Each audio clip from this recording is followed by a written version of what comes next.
What is going on, DTP fam? It is your host here on the Desert Tiger podcast. My name is Colton Geschwaner, and on this episode of the show, I am joined by singer-songwriter Troy Kokol. Of course, before we go ahead and introduce you to Troy, I want to go ahead and thank those of you who have checked out last week's episode, which featured the Apollo Sons, as we spoke about their latest EP, Dawn Offerings. Of course, if you missed that episode, you know where to find it. It's in the archives on whatever service you listen on. You can find it. That and 67 other great conversations with amazing, talented individuals who are chasing their dreams right now as we speak.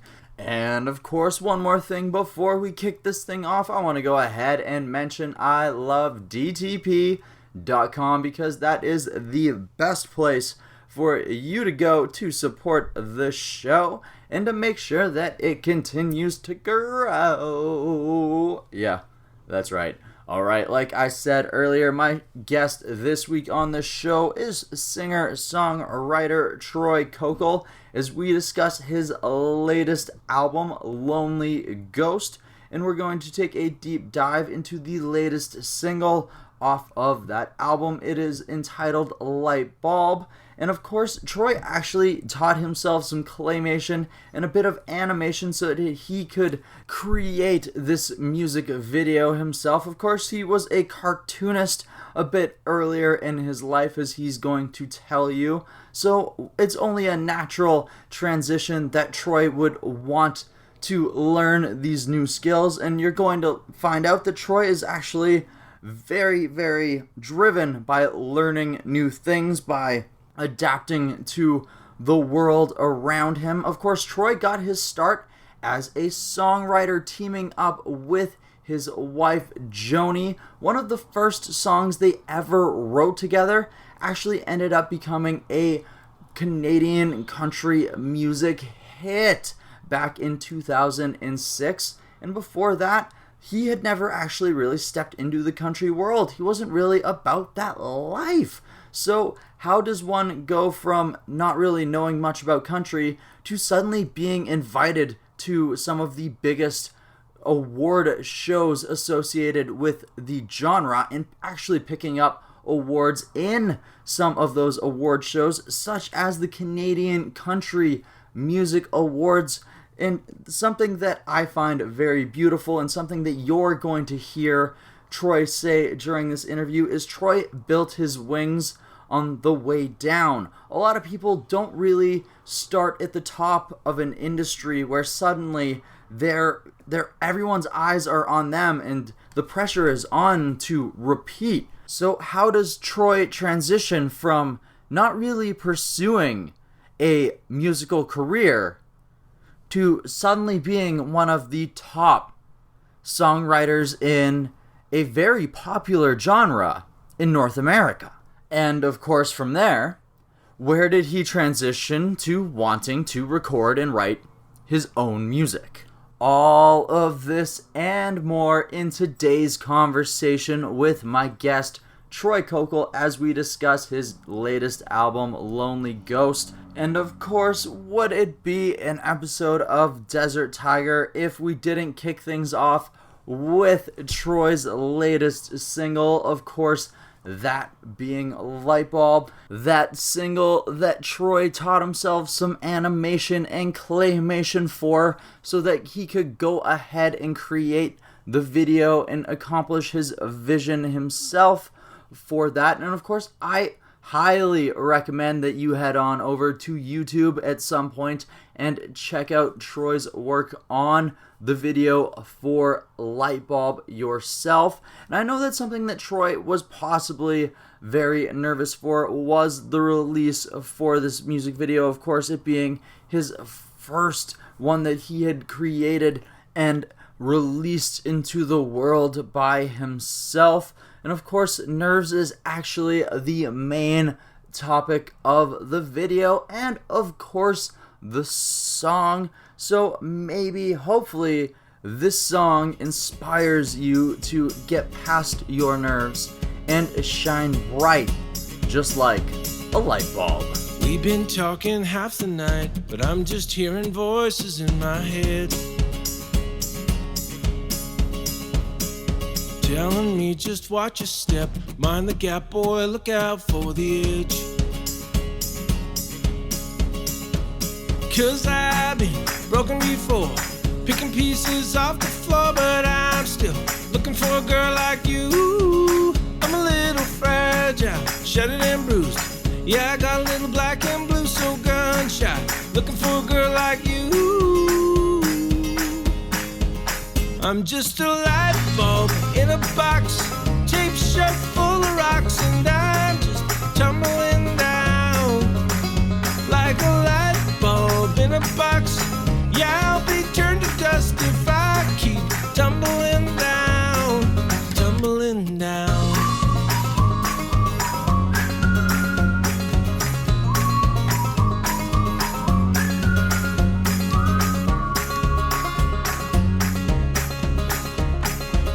Once bitten, twice as shy, but when it comes to you, I'd take that chance. Pull myself together, girl, and I'd put every fragment in your hands. Oh, 'cause I've been broken before, picking pieces off the floor, but I'm still looking for a girl like you. I'm a little fragile, shattered and bruised. Yeah, I got a little black and blue, so gun shy, looking for a girl like you. 'Cause I'm a light bulb in a box, tape shut full of rocks, and I'm just tumbling down like a light bulb in a box. Yeah, I'll be turned to dust if I keep tumbling down, tumbling down.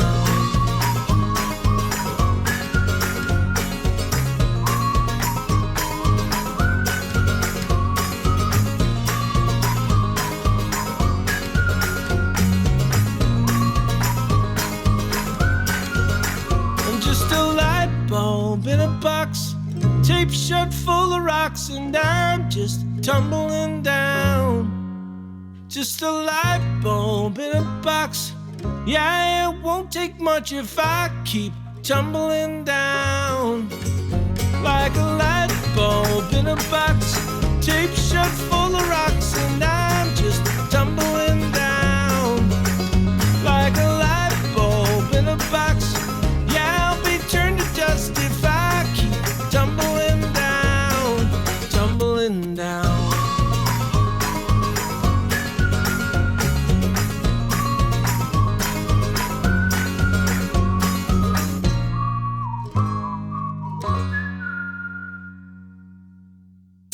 The Desert Tiger Podcast. All right, we are joined here by Troy Kokol here on the Desert Tiger Podcast today. He recently released an album in 2018 entitled Lonely Ghost. It's an incredible listen, but of course he's more known for his song writing credentials. We're going to be speaking to him a little bit about both of those worlds today here. How's it going today, Troy? So good, Colton. Thanks for having me. It's warmer up here in Canada. It's been cold. Of course, it's Canada, but I'm feeling good today. It's because the sun's out. It's very nice once it finally breaks through. Of course, some places are probably a little more used to it getting warm earlier, but I mean, May Long is always a miserable weekend, but after that, it's always incredible. Exactly. Did you spend your May Long any specific way? So we were promoting the single, and Canada, of course, is massive. So because our centers are so far away, so we have to travel a lot when we're promoting or doing any kind of music stuff. So I was out traveling about over the long weekend. Oh, staying busy, always on the grind, eh? Yeah, for sure. All right, well, let's start off with how you actually got into the music side of things, because you actually started off with songwriting before you actually released any solo records of your own. So how did you take a step into that world, and what were you doing before you began crafting songs? I've always been somewhat musical, but I've always been sort of reluctant. Actually, our published music company's name is Reluctant Cowboy Music. And I think we come by that honestly because I went to school, went to high school, got an education, was working for the city. Probably about 10 years ago, a little bit longer than that, we had a minor hit. I wouldn't say a minor hit. I shouldn't even say that. It was actually, we had a cut with a fellow that was a new label, a new artist. They had the whole record completed, and then last minute, a song was pulled. So we had told them a week before, because we met this fellow through musical channels, that we had been writing and we wrote this song. And anyway, so he called us and said, hey, send us that song that you were talking about. We'd like to hear it because we just had a song pulled from a record. Anyways, we sent him the song. And CMT, Country Music Television, Chorus Entertainment, which is a big conglomerate here in Canada, everybody loved the song. So they cut it. And it blew up. It basically was in the top 10 for 12 weeks. We won a SOCAN award. SOCAN is sort of like a songwriter publisher awards, and we were nominated for Songwriter of the Year at the Country Music Awards. And so we were just like, wow, okay, I guess we're doing this now. So from that point on, there was lots of learning. We had to figure out like the business, learning to network, and I'm saying we is my wife and I who co-wrote the song, Joni Delorier. We came into it sideways. So that's how we got into the songwriting business. And from there, I've been, we started a publishing company, and I started producing artists a couple of years ago. It's been sort of a sideways, we didn't pay our dues like most people's, starving artists that we know. So again, like we kind of came into it a bit reluctantly. As opposed to having to maybe go 20 years because I recently spoke with somebody who met one of the guys who worked on the that thrift store song, the I'm Gonna Pop Some Tags, and the dude who sang the hook on that was 50 years old when he sang that, and he won a Grammy for that. He had been writing songs for 20 years until he hit that point. So you kind of had the opposite of that, where one of your first songs kind of popped off for you. Yeah, for sure. And honestly, the funny thing about this business is that, when you have success, and your friend could attest to this, is that when you have success, of course, everyone's like, oh, you got to do that again. And the funny thing is for us, because especially for myself, my wife had a lot more songwriting experience than I did.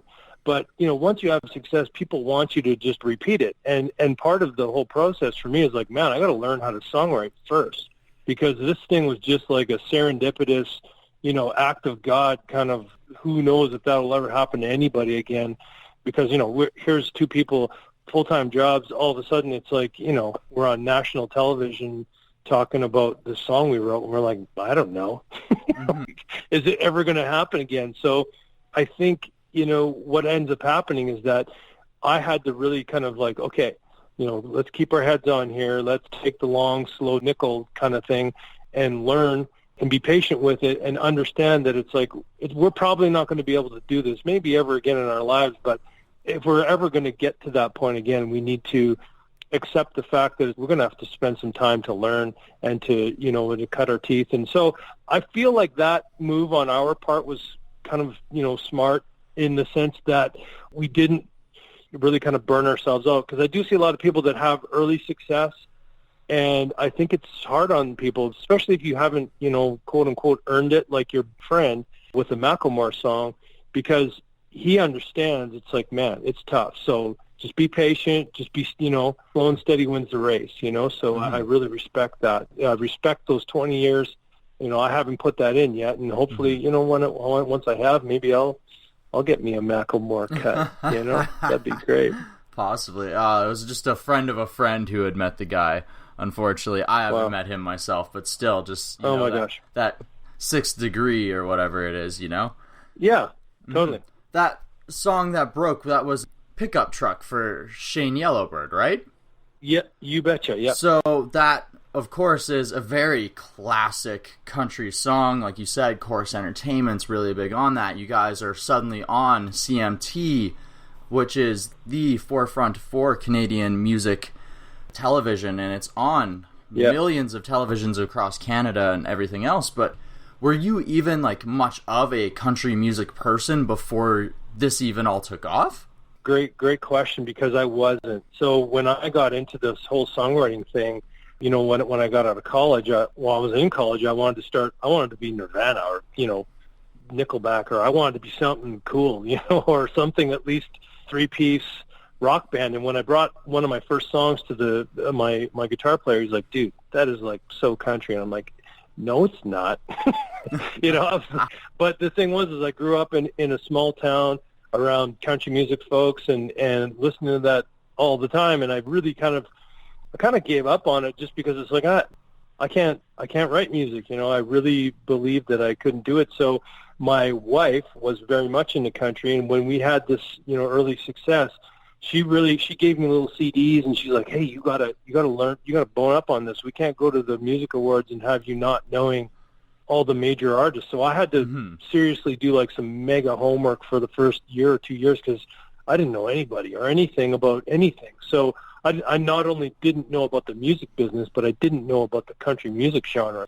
You know, it was a bit of a panic mode for me, and I think in some ways that might have been a good thing, in some ways creatively, because I wasn't constrained to what I thought it had to be, you know. So, because I am a big, you know, garage band, grunge music lover, and you know, I love pop and EDM, and you know, I have a lot of sort of non-country music in my playlist. So I think it helps a little bit to, you know, creatively when I am writing something for or producing something for someone, that I can bleed some of that, you know, weird stuff into it. So what were some of the challenges that you found once you started to pick up steam and attention? Because once bigger labels are starting to catch on to you, because I mean, for Shane Yellowbird to call you up and say, hey, I'd love for you to send over this track so that we can hear it, is one thing. But once you actually have a label coming to you and saying, like, because like some labels have very specific formulas to the way that they want to put things together. So once they come to you with, we want specifically this, this, and this, what are some of the challenges that you have to go through, and how difficult is that transition? Yeah, I think the toughest thing about all of it is just the pressure. Because when I first got into it, of course, you know, when you have success, people are patting you on the back. People are giving, you know, you got money coming at you. You've got opportunities coming at you. And when you're new, number one, and when you're inexperienced, number two, which I was, it was a lot. For the first year or two, I felt an insane amount of pressure. But I had to come to terms with the fact that I was new and that I wasn't experienced, and just say, you know what, you know, like I say, this was a God thing or a fate thing or whatever you want to call it, little miracle that happened in our life to bring us into music. Let's just accept it for what it is, and let's just kind of like relax when people are coming to us with opportunities. Let's just do the best we can, but also let's be okay with where we're at. I think that was the biggest challenge, because we didn't have tons of years on Music Row or in LA or in New York working and, you know, starving, understanding what it takes to work in a super competitive environment like that. So I think the biggest challenge for us in the beginning was really just kind of being okay with where we're at and being okay with growing slowly and not having, you know, because of course we have this, you know, top 10, it was like Billboard rated at number 6 all time on radio. So we were sort of like, man, it's a lot of pressure to try to follow that up. And so we just had to be okay with saying, you know what, let's just, you know, continue forward and use this as an opportunity to create other opportunities. And I feel like it did, you know, eventually, because we did sort of say, let's not worry about it. Let's not get too worked up about it, because I think you can, you know.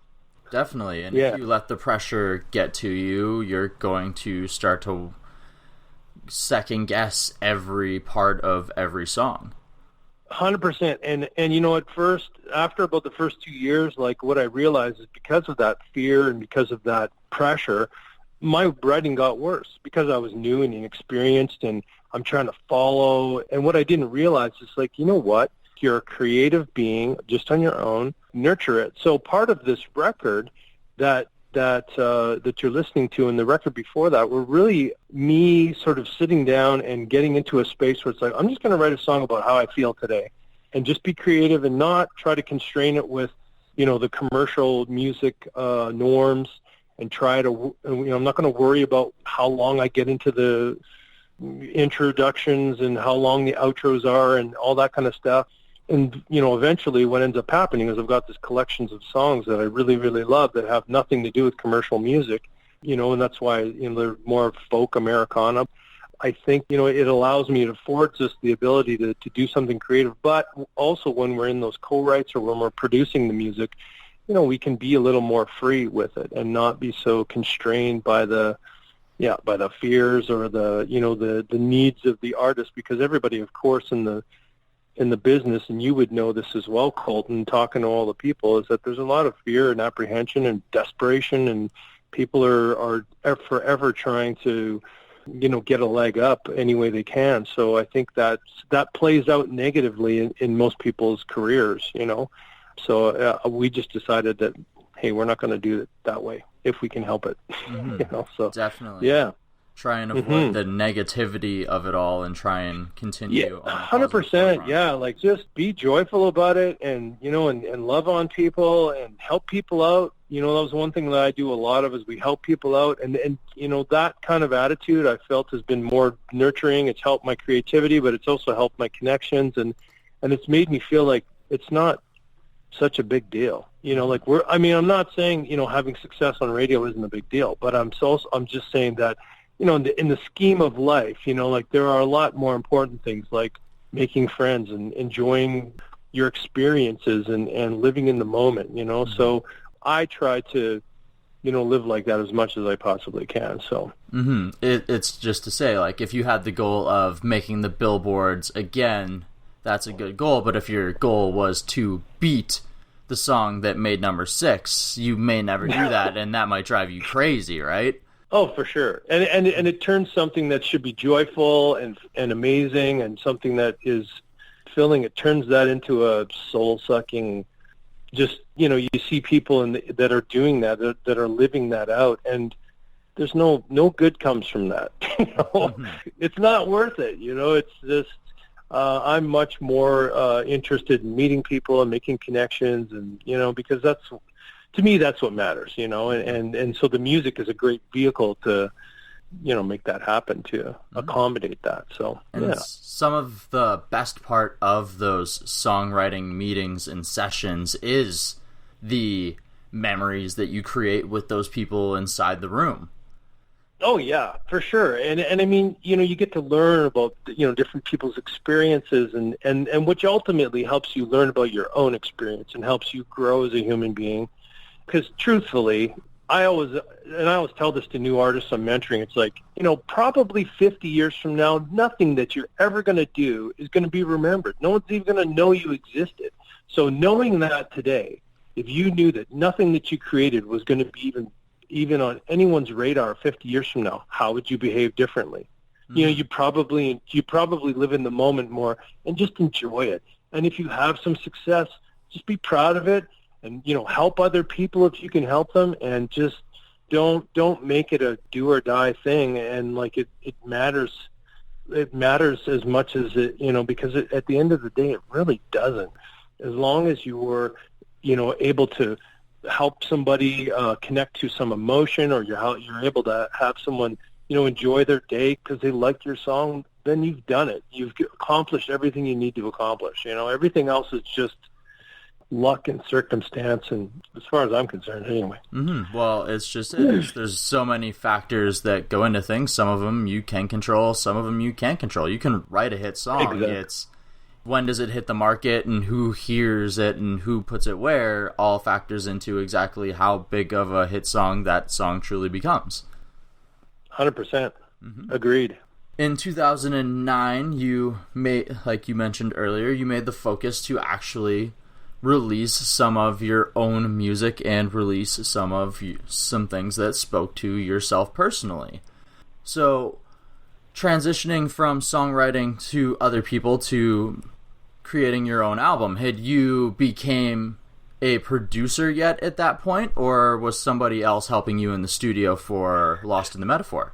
The thing is that because we're songwriting primarily, I recognized very early on, if I want to be competitive in this business and I want to grow, that I needed to try to claw back some of that control, creative control, and that was through producing and also mixing and mastering, which I did on this record. So this project that I have is 100% DIY. I did the video, I did the mixing, mastering, recording, and I do that. You know, I am doing it and intend to do it with my artists moving forward. So, but yeah, with the original album in 2009, yeah, I produced it. I didn't engineer it because that mixing side of it is such a scientific, huge learning curve. You know, I'm just only now beginning to understand a little bit of it, and it's a very challenging, you know, trade.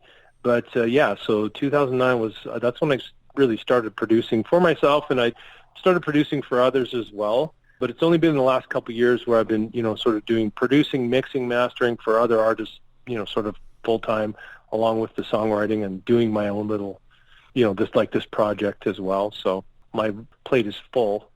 So there's that. So, but it's good. I really enjoy it. Mm-hmm. So when did you learn to produce then?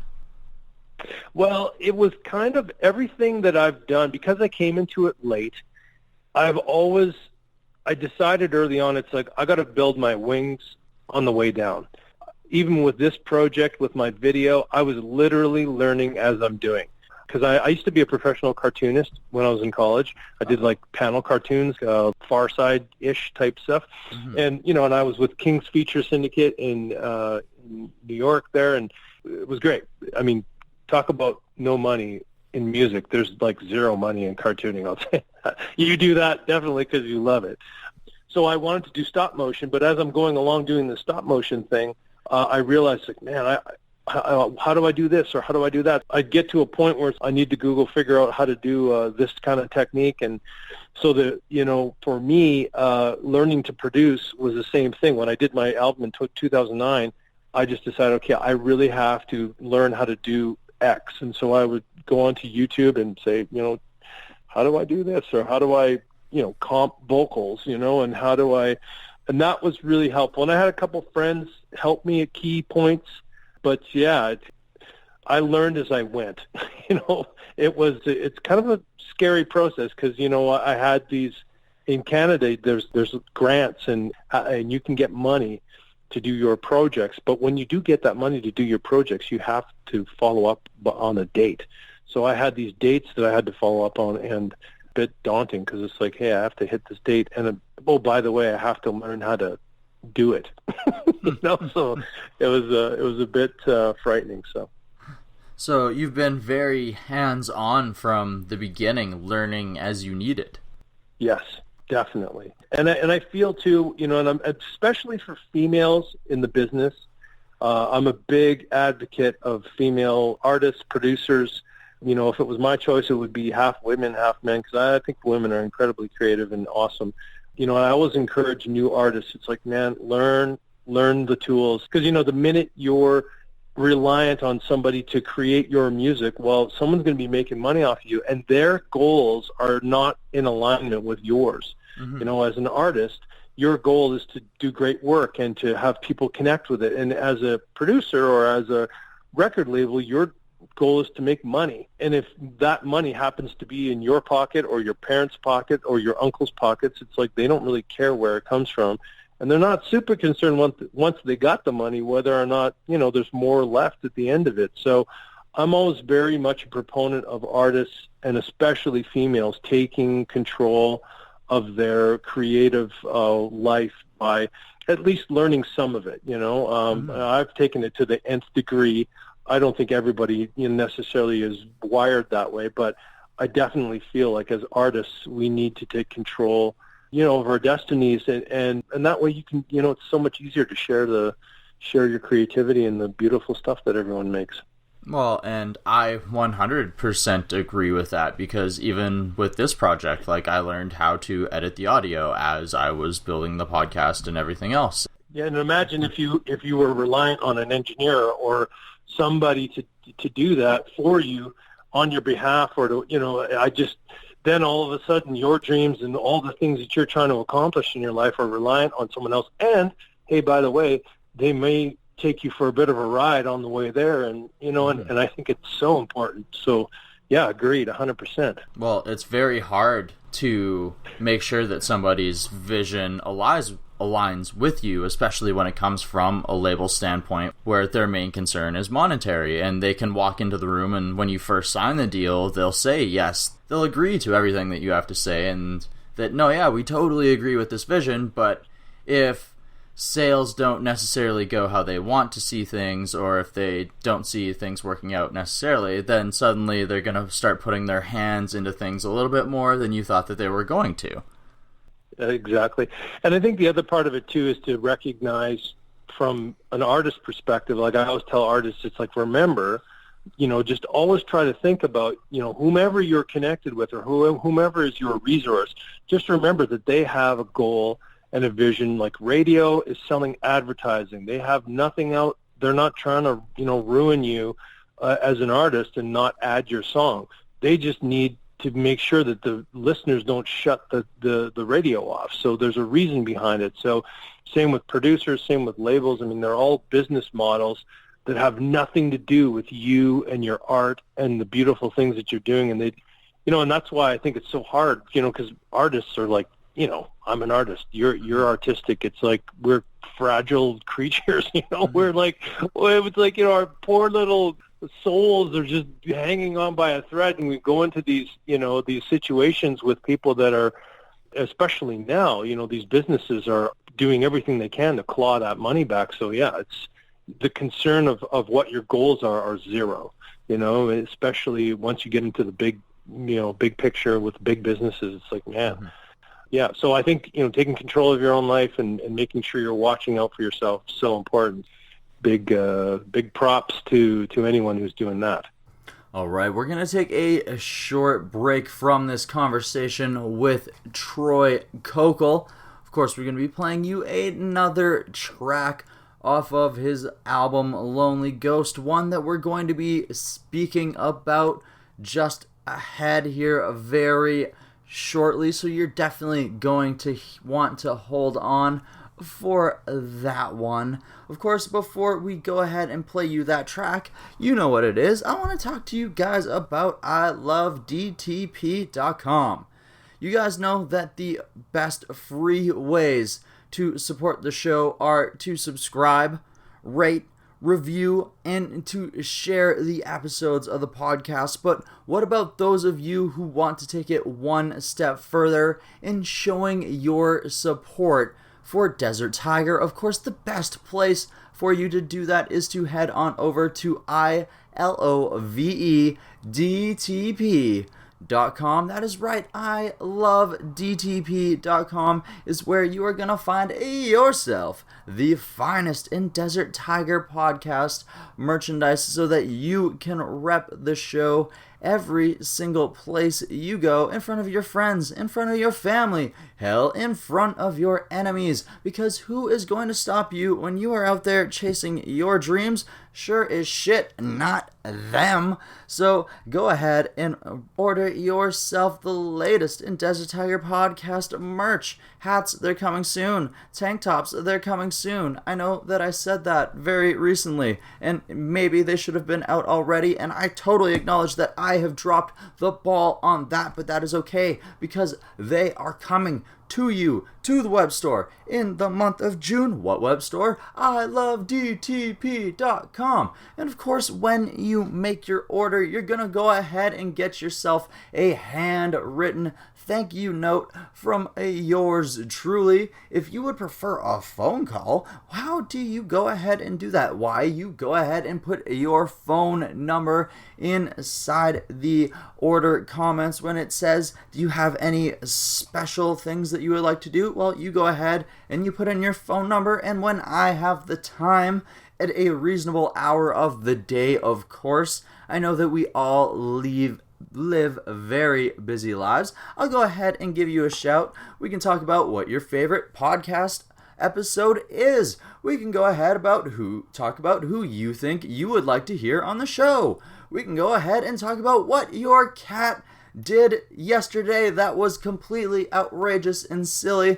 Whatever it is that truly pleases your heart, I will go ahead and give you a shout, and we'll do that. And of course, the place to go ahead and get that shout out, to get that t-shirt, to get the free stickers, and the everything else that comes with it. It is ilovedtp.com. Of course, that is ilovedtp.com. And I know that sometimes some of you, maybe you're saving up for that big vacation, or maybe your big vacation is something that you like to do. Maybe your big vacation is listening to the Desert Tiger podcast while you're at work. Maybe that's what helps you escape from your life. Maybe for some people, it's that wonderful person that they get to go home to every single day, that they get to walk through the door, talk to them about how everything went, that they get to hold them close, kiss them on the lips, and enjoy their lives together. Maybe that is your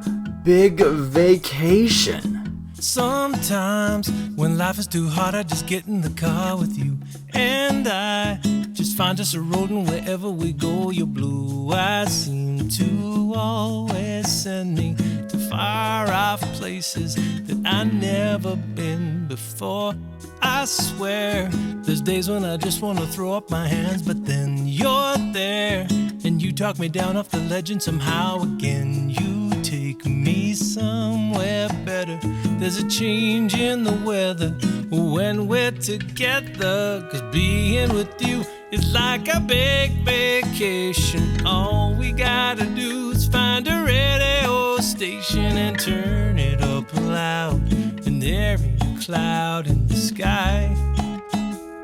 When you're by my side, it's like I'm down in Mexico, soaking in the sun rays. It's just like Jamaica, knee deep in the cool waves. It's hard to explain, but my only explanation is being with you is like a big vacation.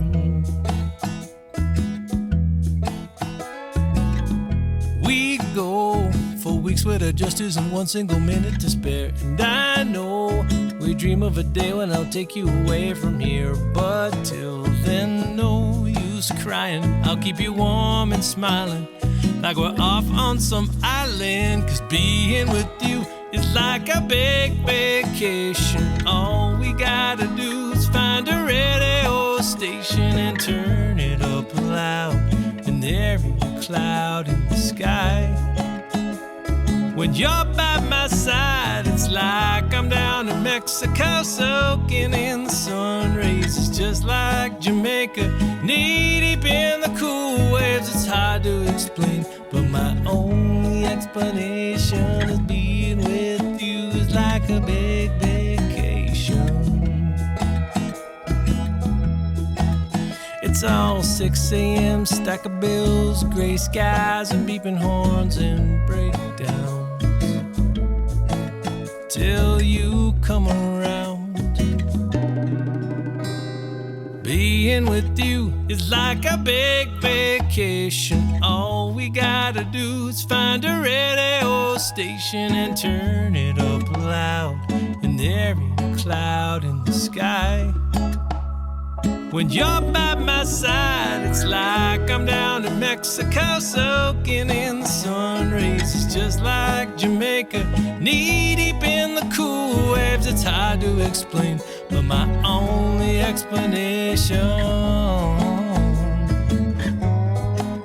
well, it's hard to explain, but my only explanation is being with you is like a big vacation.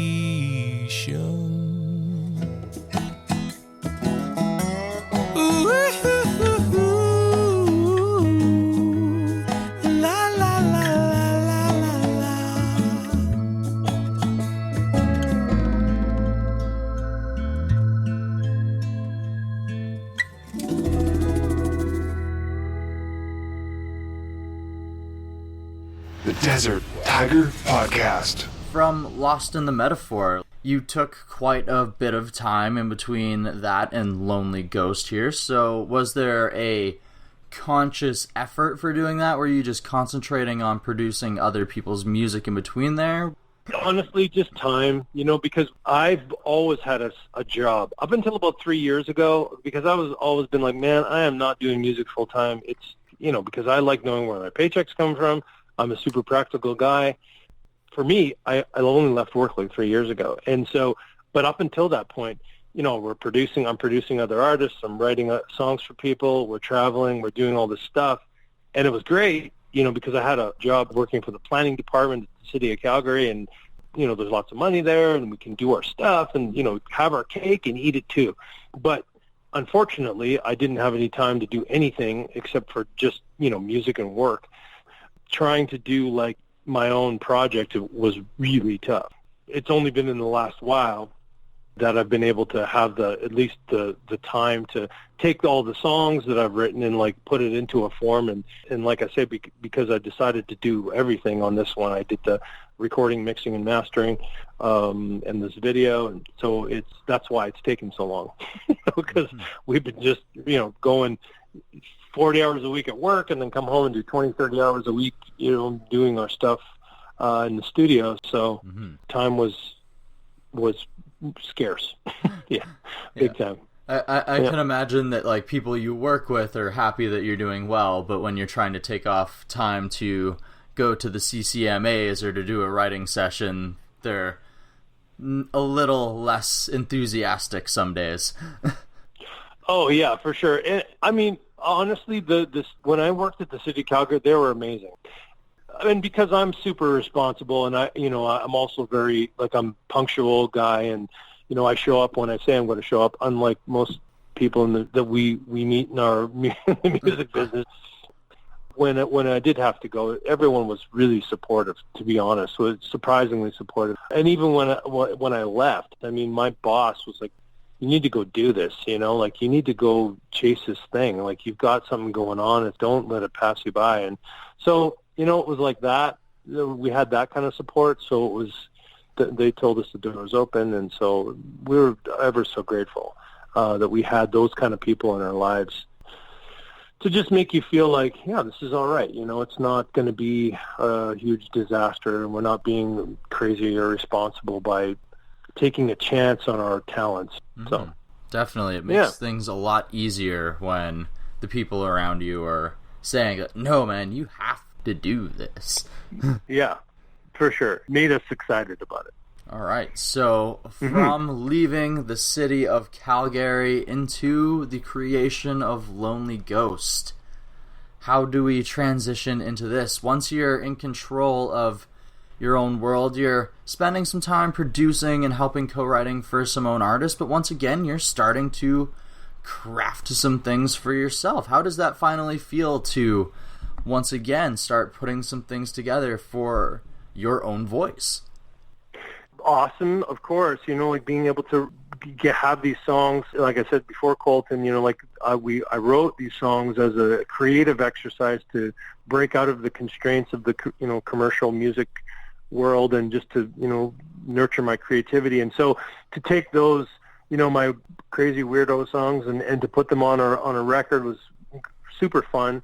But I feel as well, the great part about it is that I can share some of my what I learned, what mistakes I made, and with the artists that I work with, and so it's a great sort of testing ground for me to do my thing, and to work with the people I'm working with, and take a chance on my own music, and to learn from that, and what were my successes, and pass that on to friends or people I'm working with. So that's the cool fringe benefit of all of it. And it's definitely being received very well. It's received a lot of awards for the work that you've put out. Songwriter of the Year at the YYC Music Awards 2018, nominee for Indigenous Music Award for Folk Album of the Year. Just lots of hype for this album and what you've given. Even though you said it's like for your weirdo songs, you're still getting a very positive response. Yeah, thank you. And I think part of it is that I've discovered, the one thing I've learned about creating anything really is just about being honest and having, not sort of hiding behind, because I think when you're creating stuff, whatever it is, movies, podcasts, songs, I think there's a tendency, for me especially, to try to come off cool, and so, and I think that I've found that I've had more success on radio with other artists doing whatever it is when I'm like dropping my guard a little bit and just like, hey, let's just do you, be yourself and inject yourself as much as possible. And the more you do that, the more people will probably connect to it, and especially people that are kind of like you, the people that are sort of grooved with your thinking. It's like those are going to be your fans, or the people that are going to connect with you. So I think dropping your guard and allowing yourself to,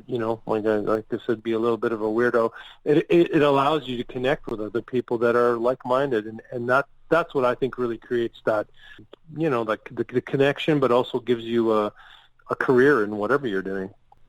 Fantastic. Yeah. One of the tracks off the album, the first single, was entitled Jim Cuddy. It's a very fun track. The album, or the video, animated by a former Hanna-Barbera animator. I mean, how did that come about? Well, it's funny because when the guy hit me up, so I was looking around so I was going to do a stop motion video for my first single last year. Mm. And I set my dates, and I had, you have to kind of say, okay, I want to release it here, but then you have to think about all the things. So one of the things I didn't really figure on was how much time it was going to take me to do the stop motion. So now I'm 3 months out of the release, and I'm like, oh my gosh, I should have started 6 months ago, once I figured out how much work it was going to take. So I started panicking, and I started reaching out, trying to find cartoonists.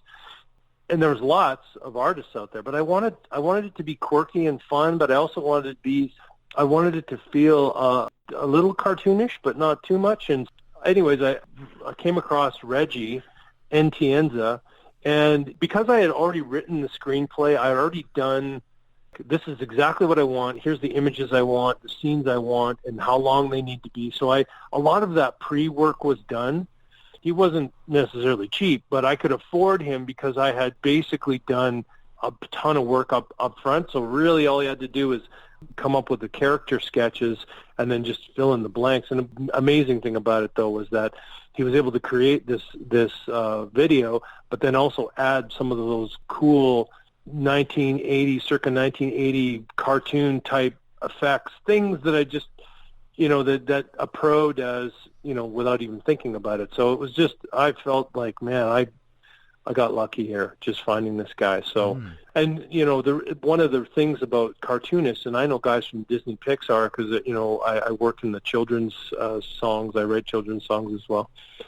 With the advent of the digital era, so many cartoonists and these amazing talent have had to find work in other ways. So, doing commercials or doing, working for, other television studios. And so Reggie was one of these fellows that, one very, very talented guy that keeps himself busy, working in the corporate world. And so I just happened to trip over some of his work, and I'm like, ooh, I like this. So I was, it was a moment. So I was pretty happy about it. So, Well, the animation style and the way that he pulled it off, it definitely fits the vibe of the song, and it definitely, the energy of it is very fun and everything else too. And like you said, you wrote the script for that one as well, and something that you mentioned earlier is you actually animated the video for your latest single, the second single off of Lonely Ghost, entitled Lightbulb. So you mentioned that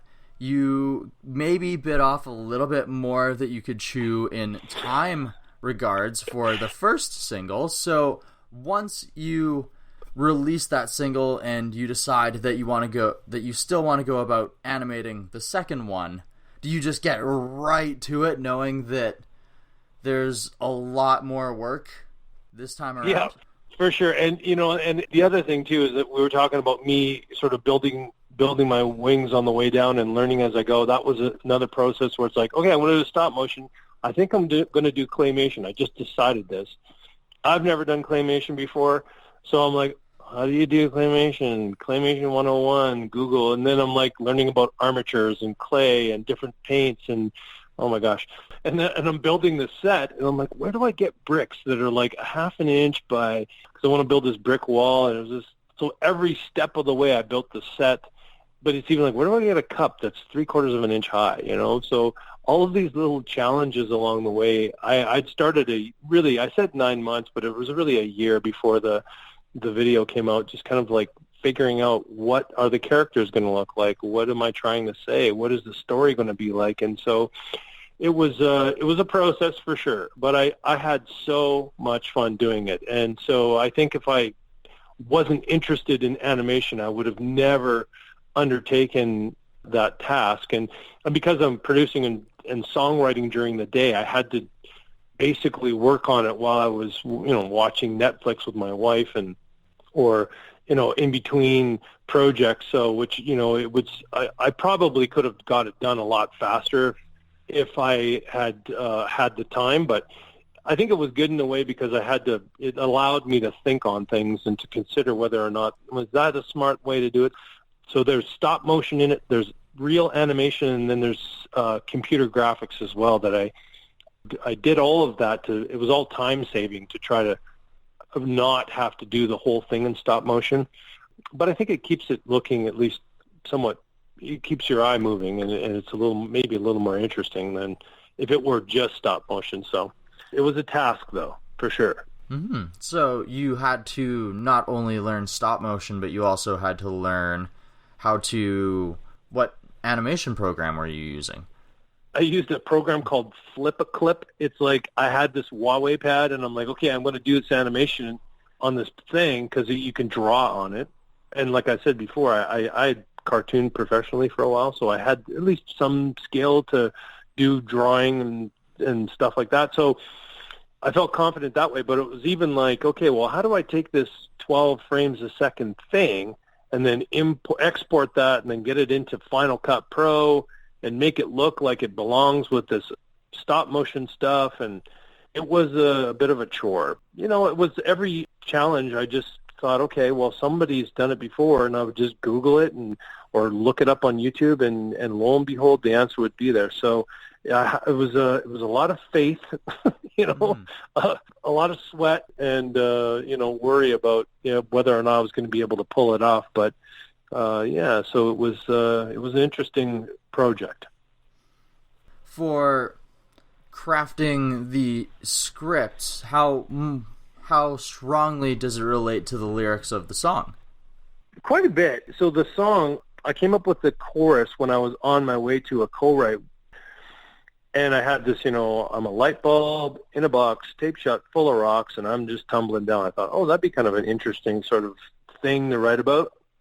I always write, especially for my record, it's always about me, my, sort of like my dark secrets, all the, so for me, this idea, this song was really about fears of, being friends or loving somebody or giving of yourself and not receiving it back. So the fellow in the video, he's on a date, and so he wants to fall in love with this girl. He thinks she's awesome, but she's gonna hurt me, like, oh my gosh, she's gonna, and she turns into the devil. And so I really wanted to capture that you let your mind get too worried about stuff when really it's not that big of a deal. And so it is 100% that, it's not autobiographical, the video, but I would say the song kind of is, in a lot of ways, that I'm definitely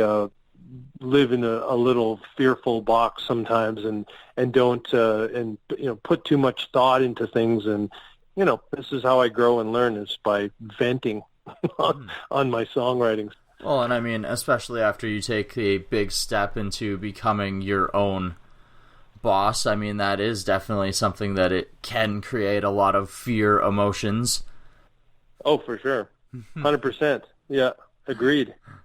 Okay, so let's speak about the rest of the album, Lonely Ghost. Is there any other tracks on there that truly speak a truth to you that you really felt that like captured a moment that you just really had to get out? Yeah, for sure. I would have to say all of them. Every single one of those songs is about someone or something that happened that was very much connected to who I am. And for me, when I'm writing these songs and I'm doing the creative thing, it's really important that for me, I feel like it comes out genuine and it will connect with people more if I'm honest about it. So I would say all of those songs are little moments of my life that I was feeling something. I have this one called Big Vacation, and it's really about my wife, and it's a super simple kind of, it's probably the most country song on the record. But that for me is just, it's really about, being with you is like a big vacation. But I really mean that. And when you listen to the song, there's a lot of things that have happened in our lives when I'm feeling worried about stuff, or I'm worried about bills, or I'm worried about, this or that.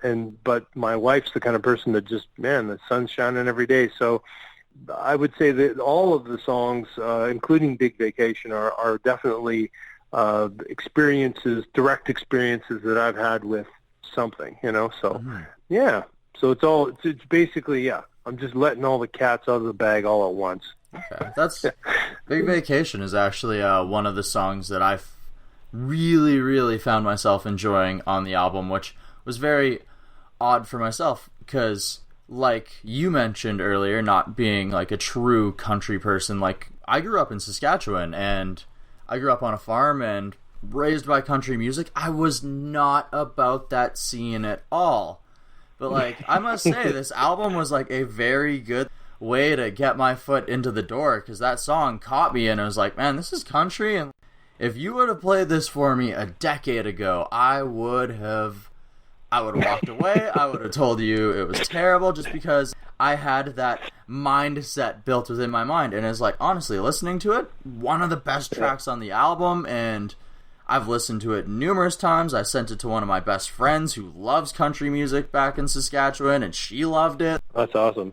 I'm glad to hear that. So now that you've finally released the video for Lightbulb after crafting it, after learning so many different things to bring that child to life, what's next for Troy Kokol? Is there going to be another single off of Lonely Ghost, or are we going to go into a bit of producing and a songwriting run here? So I definitely feel like in the next while I'm going to be focusing on, I want to put at least, I think I want to do one more single off of this record, but I think in between there, I'm probably going to release, because I have a couple songs that are like completely unlike anything else I've done, and I really have enjoyed creating a visual media to go with the songs. I feel like it helps me promote myself as a creative person, as a producer, but I also feel like just for me in terms of like my own happiness and creativity,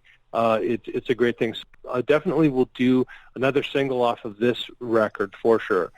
And I'm thinking that's probably going to be either next year or in the fall. But in the meantime, there's another song that I have already recorded that I really just want to, put out there. And it's like I say, it's unlike everything else I've done. So it doesn't fit in the folk world at all, but still going to do something with it. So, and then in addition, I'm producing artists and songwriting, and I have a lot of sort of deadlines I'm trying to meet.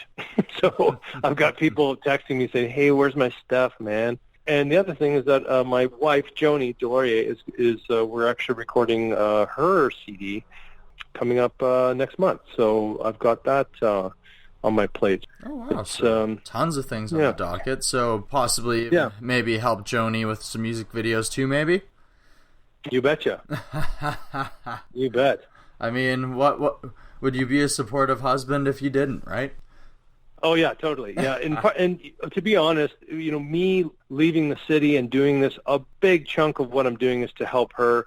Like I say, she's more experienced than I am. And the songwriting has been and is, and so she's had some big opportunities. We have a publisher in the U.S. that we partner with, they've been pitching her songs to basically all the famous people. So we've got some great things happening there. So a big part of my existence is making sure that she's moving forward. So, yeah, so that's part of our whole business model as well. Well, So. I mean, it sounds like she was definitely a big part of getting your foot in the door, so it sounds like it's been a very strong and powerful relationship since the start. Yeah, for sure.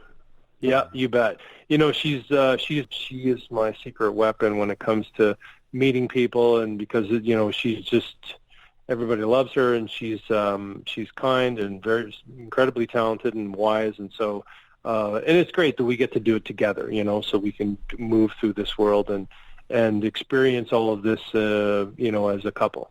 So absolutely, that's beautiful. That really is beautiful. Yeah. All right. Thank you. Well, thank you so much for joining me here today, Troy. Thanks, Colt. It was my pleasure, and hope to chat with you again in the future. All right. Before I let you go, where can the listeners find out more about Troy Kokol? Well, I'm on all the social channels. You can find Troy Kokol on troykokol.com. You can find me at Twitter and Instagram and Facebook, and I'm super accessible, and hit me up. All right, I want to go ahead and give a big thank you to Troy Kokol for joining me here on today's episode of the DTP. I also want to go ahead and thank his PR manager, Susan, for going ahead and setting this episode up. Big ups to you, Susan. Thank you so very freaking much. Of course, I want to go ahead and take a moment to thank you guys, the listeners here of the Desert Tiger podcast, for tuning in to this episode of the show. If you liked what you heard today on the podcast, I would be extremely ecstatic if you would go ahead and share this episode on your social media, maybe even to your friends and family in person, if you still do that sort of thing. And maybe when you tell them about the show, maybe you want to do so while wearing a Desert Tiger podcast t-shirt, which you can go ahead and pick up over at ilovedtp.com, just so you can show them just how much you love the show. Of course, you can also go ahead and support the show by rating and reviewing, and if you haven't subscribed yet, that is the best way to start out, by joining the DTP fam. Of course, you can also go ahead and follow the show on social media. We are Desert Tiger Entertainment on Facebook, and we are Desert Tiger Podcast over on Twitter and the Instagram. You can also go ahead and follow me personally. I am Colton G. That is a G followed by 2 E's, of course. And maybe I'll go ahead and give you a follow back for your trouble. Once again, I want to thank you guys for tuning in to this episode of the podcast.